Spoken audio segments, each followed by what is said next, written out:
भ्रष्टाचार तो चरम सीमा पे पहुंच गया है। आज से नहीं है, बहुत पहले से शुरू से आता आ रहा है। तो एक उम्मीद जगी है बीजेपी से कि ये कुछ कर सकते हैं। भ्रष्टाचार पे अगर कोई काम कर सकता है तो भारतीय जनता पार्टी है जो सही तरीके से काम कर सकता है। भ्रष्टाचार पे बात नहीं हो रही है, हाँ नहीं हो रही है, लेकिन करना चाहिए, बिल्कुल करना चाहिए। अगर कुछ विपक्ष कुछ कह रहा है तो हर जगह वो गलत नहीं हो सकता, कहीं ना कहीं वो सही हो सकता है। तो इस मुद्दे पे मैं उनका समर्थन करता हूँ। मैं नहीं चाहता कि हमारे देशवासी राष्ट्र के प्रति जो देशभक्ति है उससे विपक्ष होकर देश का ही विरोध करने। विपक्ष कह रही है कि अगर भ्रष्टाचार को दबाया जा रहा है तो कहीं ना कहीं वो सच कह रही है, झूठ नहीं कह रही है। जिनके वजह से सरकार बदनाम हो रही है उस अफसर को वहां से हटा करके रिजाइन ही करवा दो, उसको नौकरी खत्म कर दो।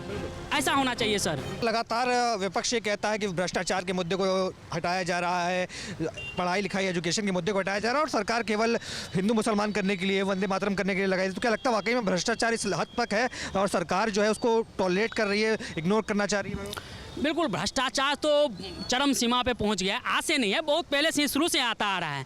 तो एक उम्मीद जगी है बीजेपी से कि ये कुछ कर सकते हैं। भ्रष्टाचार पे अगर कोई काम कर सकता है तो भारतीय जनता पार्टी है जो सही तरीके से काम कर सकता है, क्योंकि ये एक राष्ट्रवादी पार्टी है। तो मैं तो शीर्ष सरकार से, मोदी सरकार से, अमित शाह जी से ये मैं अनुरोध करूंगा कि आप खासकर दिल्ली में ही इतना भ्रष्टाचार है, जो खासकर निम्न वर्ग के जो लोग हैं, जो आपके कोड वोट हैं, जो आपको वोटिंग करते हैं और उसे ही सताया जा रहा है दिल्ली में। इस वजह से मैं मोदी से अनुरोध करूंगा कि जो बड़े बड़े मंत्रालय हैं कृपया उसमें अपना आईबी या जो बड़े बड़े अफसर हैं जो बाहर विदेश में मिशन कर रहे हैं, देश में इतना भ्रष्टाचार हो है, जो आपके अपने देशवासी हैं उसका शोषण हो रहा है। पर विपक्ष तो कहता है कि मोदी जी या मौजूदा सरकार जो है वो कहीं ना कहीं भ्रष्टाचार पे ध्यान ही नहीं देती है। नहीं। वो तो जब संसद में डिस्कशन की बात आती है तो वंदे मातरम की बात करते हैं, वोट चोरी की बात करते हैं, भ्रष्टाचार पर, शिक्षा पे बात ही नहीं होती है। नहीं, सबसे पहले तो मैं मानता हूं कि राष्ट्रवाद सबसे पहले है, वो तो करते रहिए, उस पर कर रहे हैं, इधर कह रहे हैं कि भ्रष्टाचार पे बात नहीं हो रही है, हाँ नहीं हो रही है, लेकिन करना चाहिए, बिल्कुल करना चाहिए। अगर कुछ विपक्ष कुछ कह रहा है